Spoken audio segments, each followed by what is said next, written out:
advertise the DAW actually every now and again. Yeah, I tend to do. We're not live yet. We're gonna be live in like a second. You tend to do what? I do better with the Zoom when I can close my browser than the other, which was keeping my browser up, which was, I think, eating up resources. That could have been it. Okay, cool. So we're live, and it looks like it's just you right now. We're live with Doug Jacobs on we're back. I should put it that way. We're back with Doug Jacobs. Let me get my video up here.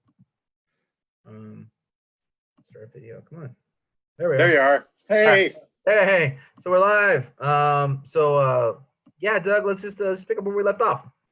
Well, that was a little sonic experiment in absurdism, I think. That was we make the best of things. We were talking about the theater of the absurd, so we just had a little absurdist sonic loop. Right, I think. Right.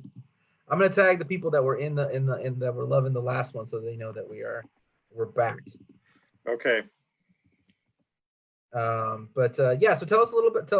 Continue. We're talking about a playwright Ionescu. I don't even bitch the name. Ionescu? Yeah.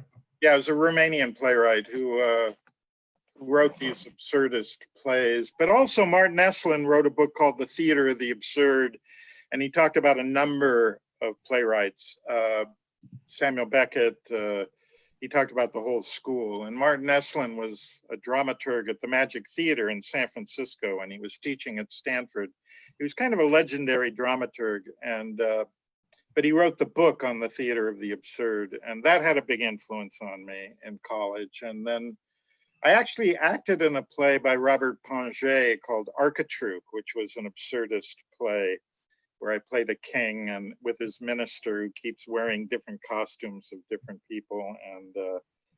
And then there were directors, Georgi Paro from Yugoslavia, who directed Camus' Caligula, which I was in, and he directed some other kind of amazing work there. So the absurdists really struck me as capturing the texture of life more than realistic playwrights. And so while I became very good at directing kind of poetic naturalism in an American vein, whether it was Mice and Men or Death of a Coal Miner, or Death of a Miner was the name of the play, and Lady House Blues, which was a play about women actually during a pandemic, and they're waiting for their son to come back from war, son and brother to come back from war. And it turns out that he survives the war but dies of the flu, and he never returns home. And it's all about that. And then, but the absurdists really struck me as very interesting and gave a poetic freedom to theater. And Frank Wedekind was a huge influence on me. And I had a German Jewish voice teacher who actually lived next door to Wedekind and played with his children. And Wedekind, Bertolt Brecht actually did the eulogy at Wedekind's funeral. I mean, Wedekind was that big of an influence on Brecht that he did the eulogy at Wedekind's funeral. So I had a very strong exposure to a lot of, we read plays of the, Spanish golden age of theater, and there was a big Chicano theater movement going on there in Santa Barbara. And some of those people like Diane Rodriguez went to work for El Teatro Campesino. And then there was a Black theater program there. I mean, directors who did plays there as well. So there was a lot of eclectic, and there was a lot of non-traditional casting, casting people regardless of race into major roles. So that set a pattern that influenced a lot of my work later in San Diego. But yeah, I was very lucky to or unlucky, because it sucked me into theater, which is a tricky business, but I've been very lucky working in that. But Homer Swander was a man who took people to London to see theater, and he knew Shakespeare, and he'd seen 5 productions of Hamlet. So he could talk about 5 ways an actor tackled a scene, or 5 ways Kate in Taming of the Shrew, 5 different, like Judi Dench, 2 other great British actors. How did they approach the Kate speech in an age of feminism, or early feminism, even in the late 60s.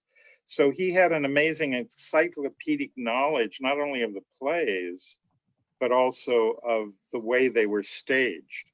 And he was an amazing catalog of information of how plays were staged. And then he also was teaching Camus, and so it kind of, some of that class and teachings really answered a call. I was trying, because I grew up very religiously and still have an impulse to the spiritual things, but I was always curious to find, how do you find a morality that's not based in religion? And Camus, in a way, really answers a lot of that, and other writers and other philosophers. And so my freshman year was really an explosion of ideas. And then studying nonviolence and Gandhi with Joan Baez in the Santa Cruz Mountains was just almost hallucinogenic in terms of just unreal. And I didn't do drugs, but it was just like, this is so my freshman year was a huge period of change. And so the end of it was in 1968, where Mexico, Paris, Santa Barbara, Chicago were all blowing up. And that's actually when I heard Bucky speak live at the College of Creative Studies, where my brother was teaching painting. Well, not teaching painting, he was studying painting. And my brother was an amazing artist who then walked out of officer training school to resist the war and finally went in as a medic, although his first impulse was to go to prison. But that was an interesting journey. I mean, there was a very difficult, strange, dangerous time. People forget, they get sentimental about the 60s, but it was a scary time. A lot of very dangerous things going on. There were a lot of riots at Santa Barbara. The Bank of America burned down at Santa Barbara. I was actually at a rehearsal and the sky's glowing a few blocks away from us and the student community next door. And somebody runs back and says, the Bank of America is burning down. So we called an end of rehearsal and walked home, and there the Bank of America was burning down, and there was nobody around, no fire department, no police, just 100 students sort of quietly watching this burn. And then a part of the building would collapse and there'd be sort of it was very, I mean, life was as surreal as those surreal plays. I mean, that's why Ionesco seemed, or Pirandello, the way he wrote about sexuality, I'd never read anything like that in the sort. And I'd read a lot in high school, but then you realize how protected you were. Even so, even you're reading broadly, but you're not, you're not reading the most intense works. So it was the onslaught of great literature, falling in love with an actress, taking an acting class, getting cast, that had sort of sucked me in. I kept studying political geography for about 2 years, which I ended up being a real solid base for me. But so that's the sort of roots of theater. Yeah. So like how has your reading of political geography affected the way that you view, because you're not only a playwright, you're not only an actor, you're not only a participant in theater, you also founded a theater company, as well as have the beginnings of a new one out here, and we'll talk more about that later. But how did that actually, your influence, not only as a playwright, but the influence you took not only as a playwright and learning how to construct stories, etc., but your actual looking at political geography, how did that affect the way you looked at the founding of the theater in San Diego? Well, I think it alerted me. My dad grew up as an Oakland playground bum. He became an attorney, and he worked for Pat Brown, who he really loved, as Attorney General before he was governor. And then in 1960, he moved to LA. But my dad wrote one of the first opinions on the constitutionality of redevelopment law, and he became a very important urban lawyer. And he taught for 20 years at the end of his career. He set up Carter's Urban Development Action Grant Program, and he set up a lot of systems. He was in a meeting. So I grew up with somebody who knew cities. He could drive into any strange city, and he could kind of tell where the post office would be, where the Mormon church would be. I mean, he had a sense of cities. So I kind of and a sense of spatial relationships. He could drive somewhere and then remember it. And I inherited some of that from him.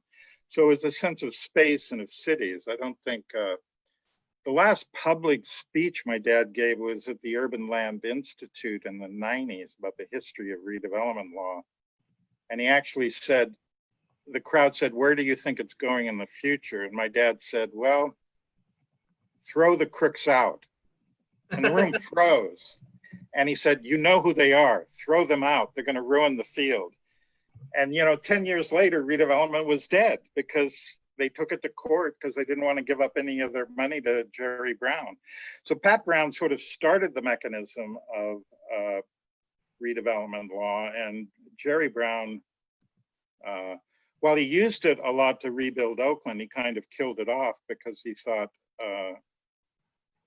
and my dad, one reason I almost went back to law school was my dad showed me how tax increments should work, and that once the bonds are paid, then the money can go into schools and social services and other things. And it was such an interesting mechanism, but that's not often how it's practiced, that I wanted to go back to law school because it was an interesting mechanism. But in fact, usually the money ends up going into more redevelopment projects, and then that money goes into more redevelopment projects. So it never ends up going. And so I think Jerry Brown was trying to say, you got to give some of this money back to education. And they took him to court, which my dad probably would have never done. He could negotiate deals. He didn't like it, things going to court. So it's so I grew up with this city. So when I went to San Diego, and my dad wasn't practicing, well, right when I went to San Diego, he was, and then he started teaching around 1980, and actually became a legendary sort of teacher. And where he raised so much money through grants, he had a program where students could decide who they wanted to come and talk to them, whether it was a senator or an architect or a lawyer or whatever. I mean, he always had a bit of the Oakland playground bum. How do you empower kids? How do you reel in the bullies? How do you create a fair game? I think a lot of the problems they're dealing with now is that people have lost the meaning of a level playing field, or the meaning of, you don't let the bullies run the game. That's not allowed on a decent playground. I mean, that's a street knowledge. That's not law school. That's street knowledge. Yeah. You got to control the bullies, and so that was sort of part of my upbringing. When I went to San Diego, we started a theater and found a church, a mortuary chapel, actually, that we converted into a theater. And, but we always wanted to be at ground zero in San Diego, because San Diego was a city that was not fifth largest city in the country, but it was not really a city. I mean, here was the Black community here were the rich people in La Jolla, here was the Chicano community over here, and here's, it was a collection of small towns and small cities, but they didn't interact anywhere but in downtown, which for 10 years was all businessmen and prostitutes and sailors. And then they built this big mall, and we happened to get landed right in that mall. And so we always wanted to be at ground zero in San Diego and create a theater that would represent all of San Diego. And we created not only diverse work, but we actually created diverse audiences, which is much harder. A lot of theaters do a lot of diverse work, and they're playing for white, rich audiences. They're not playing for a diverse audience. And so the big theaters wouldn't do what they called at the time an Hispanic play unless they had a grant or funding. We just did them because we knew we could sell tickets to them. Yeah. We knew there was, so oddly, we were breaking new ground, but strangely, we were a market-driven theater because we can get into the deep pockets that the bigger theaters could get into. We had too many dirty words in our plays. The Old Globe Theater, one of the funniest things is that Tom Hall, who ran the Old Globe Theater really well, and brilliant manager, but he said they did a rock and roll play that had some dirty words in it. And one of their patrons called him up and started yelling at him because she said, if I wanted to see dirty words or hear dirty words, I could go to the San Diego Rep and I'd pay a lot less money. He told me that. That really summed up San Diego. People are, you know, frugal, careful with their money. They didn't like dirty words, but, you know, we kind of offered a chance to see theater that, you know, broke a lot of boundaries. And So tell us some of the groups that actually got their that came through in those early days of San Diego Rep.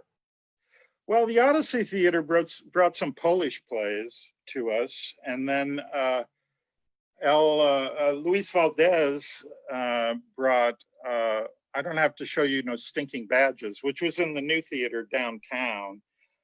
So El Teatro Campesino came in.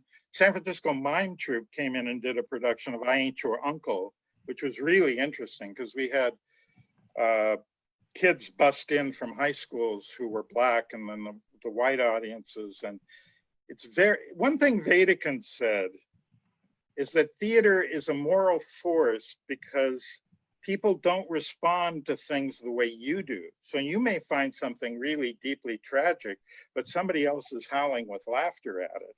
Or you may find something funny, but the person next to you is crying at the scene. I mean, he saw that as the moral force of theater, that there are no unified responses, that it's really individual. And so when we did I Ain't Your Uncle, the white subscribers were kind of being very careful, afraid to laugh. The African-American kids in the black row were howling with laughter. And then the white audience would go, is it okay to laugh at this? And then they'd start to kind of laugh, but they weren't always laughing at the same things the kids in the back row were laughing at. And so so that's Shakespeare. You know, you have the rich people up above and the middle class people a little lower, and then the poor people on the ground.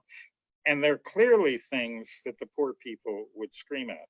Now, we did a Hamlet that Todd Salovey directed, where, and I'm blanking on his name, really great actor. He plays in Broadway, but he was a young actor, and he played Hamlet. And we played to an audience of 500 kids that were about equal parts white, Asian, Black, Chicano, Latino, and they reacted to the play. And he had a Yale cap. It was a contemporary political thriller thing where Polonius was kind of Colin Powell, really wonderful actor who played him very seriously. Felton Perry played a Colin Powell like Polonius, and Laertes and Ophelia and were Black, and we had a lot of Latino actors in it. And but the kids reacted like it was at a rock concert.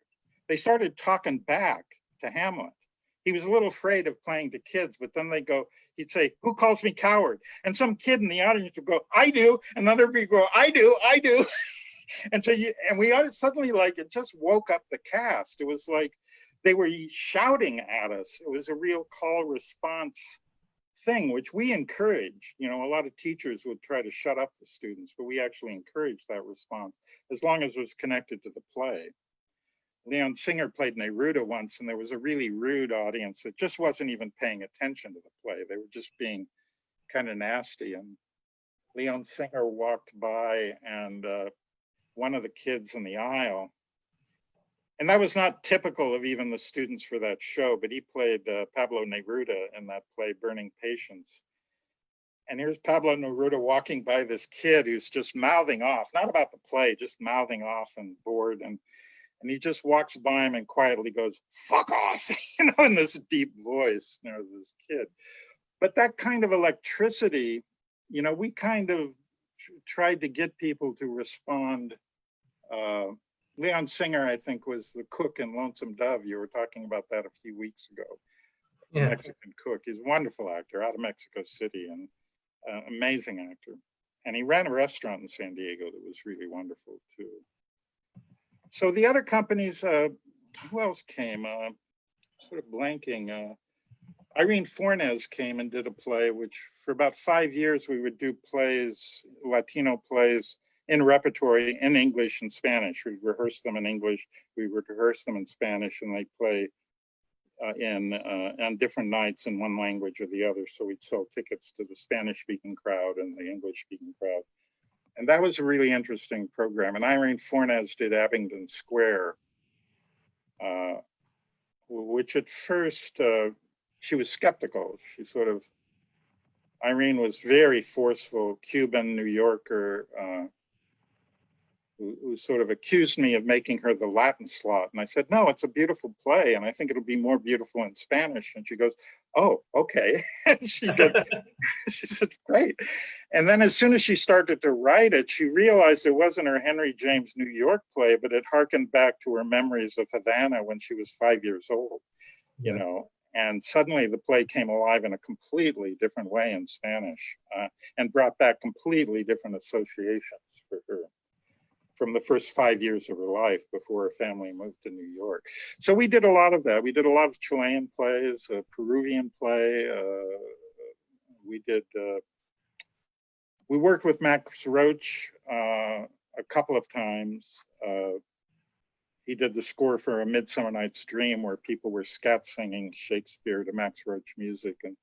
And then Amiri Baraka did the play with Max Roach music on The Life and Life of Bumpy Johnson. So we were really trying to sort of create a stage that brought all of San Diego together. And in terms of the diversity of the audiences, we were able to do that. So much so that we actually experienced for a few years some white flight, you know, which we just accepted. We just said, okay, they're upset by this work, so goodbye, you know. And then some of them came back later. But it was a very interesting time. Yeah. In our last when we had here, Herbert Siguenza stopped in to say hello. Can you tell us a little about like Culture Clash and their appearances there at the San Diego Rep? Well, Culture Clash, I saw a lot of early Culture Clash at Sherwood Hall in La Jolla. I was a big fan of their work. Culture Clash actually worked there more right at the time I was leaving the Rep, and many times after I was gone. And I've seen most of the shows they've done there. Their work was really terrific. I mean, one of the first pieces they did, I think it was right after I left, you know, Gronk did the sets, and, you know, there was, they've done, I can't even count the number of shows there. And they were often, later when I would be doing Bucky in the cities around the country, they'd be doing it in Berkeley. They'd be doing their work in Berkeley, and I'd be over in San Francisco, and they'd be, I mean, our paths have interlaced all the time, but I saw some of their first productions that they brought to San Diego, because they were in Northern California, and I saw them in La Jolla at Sherwood Hall, and I thought they were like just terrific, just amazing. So you make reference to this thing, Bucky. Can you tell us a little bit about what you did with the life of Buckminster Fuller, and how you created this one-man show? Tell us about Bucky. Well, Buckminster Fuller, my brother was a painter at the College of Creative Studies, and I've since learned that that was the first year that the College of Creative Studies at Santa Barbara started. And it's a little college that mixes the arts and math and science and biology and a range of different things. And he came in to speak, and he spoke. My brother called me up and said, you got to listen to this guy talk. And I said, well, what's he talk about? And he goes, well, he talks about everything. You just have to come listen to him. And then I went, well, I'm rowing crew. I've got classes. And then my brother said, well, come whenever you like. He talks all day. And so I actually, I went around noon, listened to the opening of a speech, went to a class, came back, he was still talking, went to dinner, came back, he was still talking, went to a rehearsal, came back, he was still talking, and it was like 10 o'clock at night, you know, and he wrapped up. And he did that for 5 days a week for 2 weeks straight. He would talk for 8 to 12 hours. And people talk to say about Fidel, you know, like just like Fidel Castro. Yes. Oh, yeah, no, he could talk that long too. Yeah.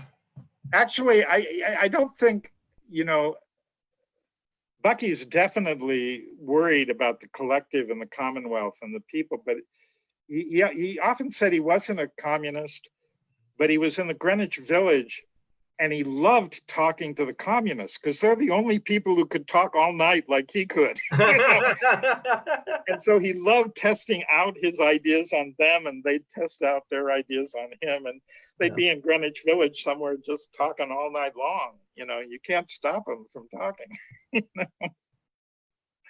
And he would do that even when he finished a lecture at a college campus, sometimes at 10 or 11 or midnight.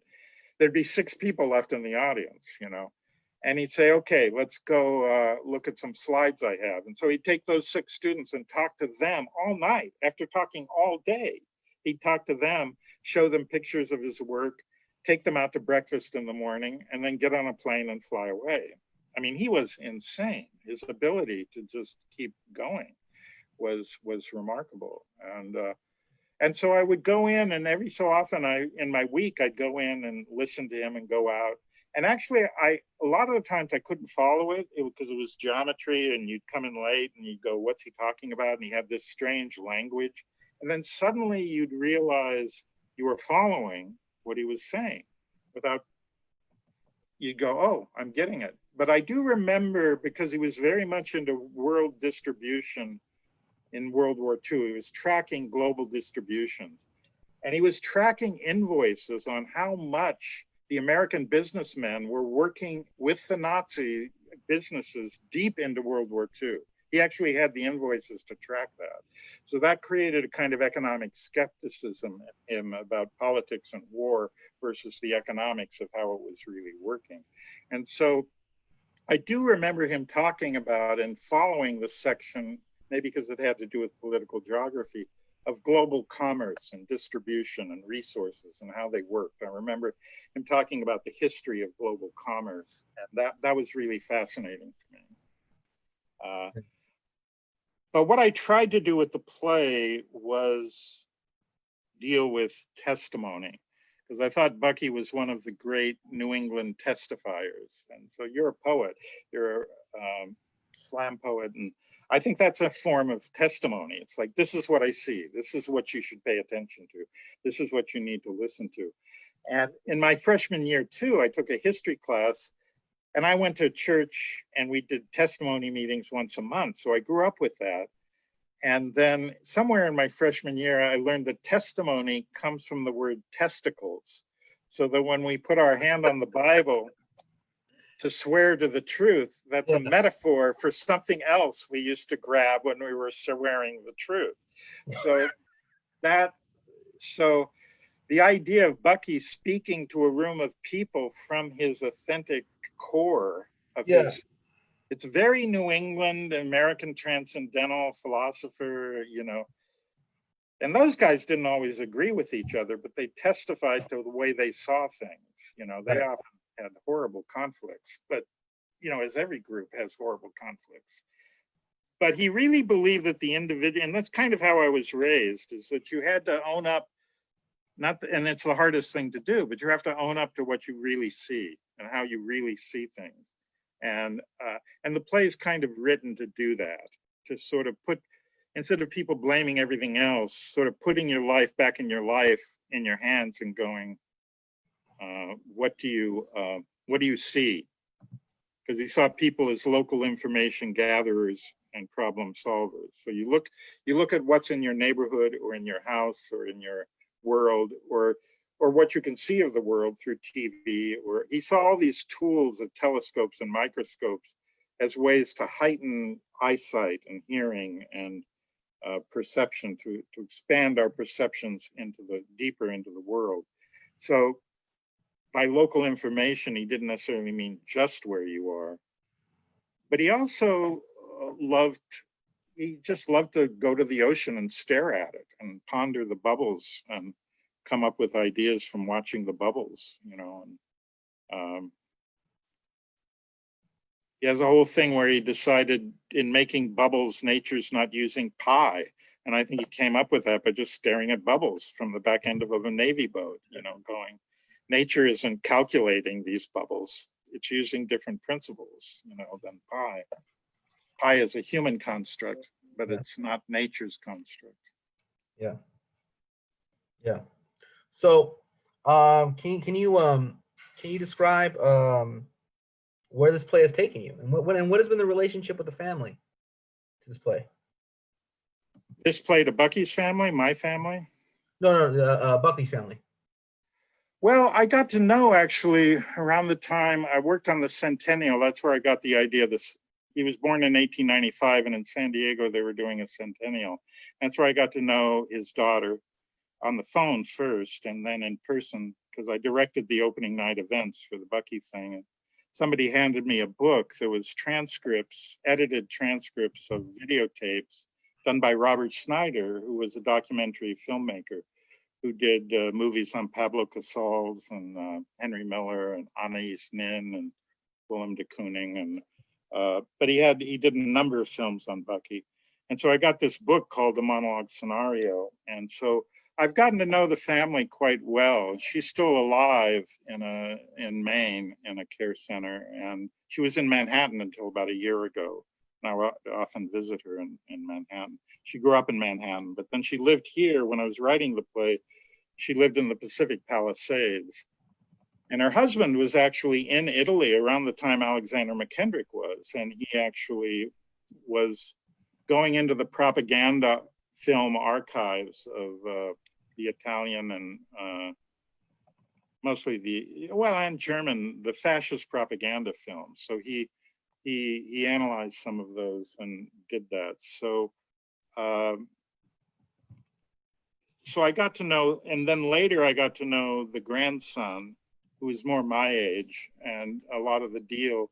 And then when I was writing the play, he would feed me videotapes. So I started with the transcripts of Robert Schneider, but then I combined stuff from almost every book that Bucky wrote. I pulled something from, and then I kind of threw the play into a Cuisinart, and I used Alexander McKendrick's storyboard techniques to break the play into almost like 100 poems, structures. So the play is written almost like a poetry reading of very different textured poems, some of which are very serious. They're almost like tirades, Old Testament tirades. Or one speech about Wall Street I kind of wrote in a Mort Saul aggressive kind of comic attack, which was who I saw Mort Saul in '68, I think at the Hungry Eye in San Francisco. So there were different voices, from the poetry and to vaudeville. He liked to sing, and he had a voice like a foghorn. He liked to dance, and he had a very clumsy kind of dance that he would do when he was cooking a steak. He'd be doing this dance, but he loved to dance. And so his daughter actually said, after I talked to her for a while about what kind of music he liked, because he knew John Cage, he knew all these experimental musicians, but his taste in music, she sighed and said, well, his taste in music wasn't very high. It was like he liked British music hall, musical comedy. He'd rewrite the songs for his own purposes, like Home, Home on the Range became Rome, Home to a Dome, and he would rewrite songs. And then at the end of it, she goes, in his heart, I think he really wanted to be a song and dance man. And that's when I knew I actually had a play. Like, and he was a poet. When Harvard brought him back, he was kicked out of Harvard twice. And when they brought him back, they gave him a poetry chair. So he was also a poet. He wrote these books, like a poetic book on an epic history of the industrialization of America. This is the title of one of his books. So he was quite an interesting character.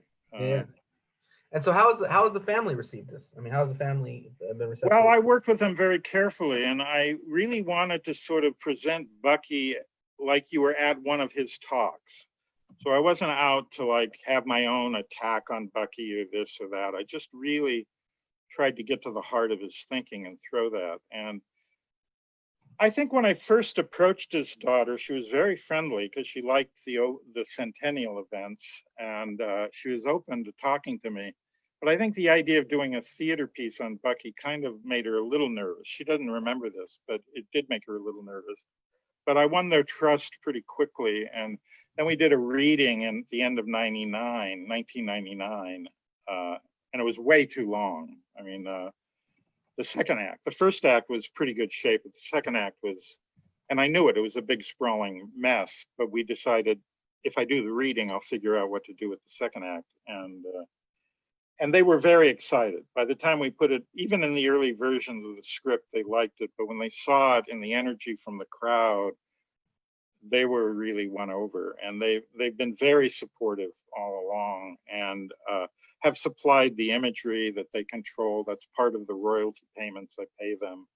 And I split the royalties with them, and that comes with a lot of connections and a lot of, I just sort of really took my time to approach them. And I took 5 years to write the play. And in the end, when I'd get into a section I didn't know, like Jamie would say, oh, there's this videotape from some college near LA, and I'll send that to you. And it would have like 3 sentences that I'd pull and put in the play, or another videotape. The end of the play comes from a videotape that Jamie aimed me at. That was not something I don't think his father did, or maybe it wasn't part of the condensed things. So I got to know them. In terms of my own family, when I acted the play, it was really underlined for me how much Bucky represents different aspects of my father, who's the sort of lawyer, philosopher, talker, my mother, who was science math, and my brother, who was good at math, but was the artist. And the Bucky's all 3 of those things. I didn't realize how much that's a part of the play until fairly recently. I began to perform the play myself. And then I realized, you know, you think you're writing about Buckminster Fuller, but in the end, you're writing about your own family. You know, it's like. So, Doug, this has been a really great hour spent with you. What are some of the ways people can connect to the work that you're doing right now? Well, right now I'm actually sort of during the shutdown thinking about how I can, what can I do here? And I realize I have the costume here. I have a lot of the props. I have a good camera and a good mic. And so I'm actually working to to maybe shoot the movie here and maybe interweave it with some footage from another actor that I took to Poland and Black Mountain College. And so maybe weave that in.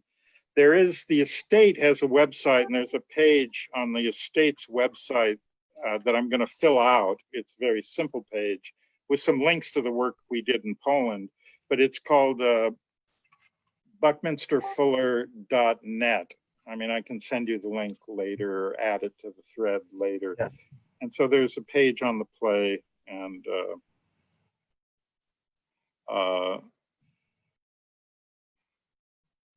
under resources play, then there's a page on the play, and it's very short. It's a good description of the play with some links to, but it doesn't have a whole history of the play. Yeah. It's played, I added it up. There's something like 8 actors who played it in 25 cities in maybe 1,000 performances. In the first 3 years the play was alive, one actor, Ron Campbell, did 600 performances of the play in 3 years. 15 months in San Francisco. And that was a surprise. I mean, I knew there'd be a niche market for the play, but I was totally surprised that it had this huge crossover audience. Well, Doug, it's been an insightful hour. It's been an interesting hour. We've covered a lot of material. I really appreciate it, and I'm sure we'll be working together in the future. I have another interview coming up like now, so. Oh, great.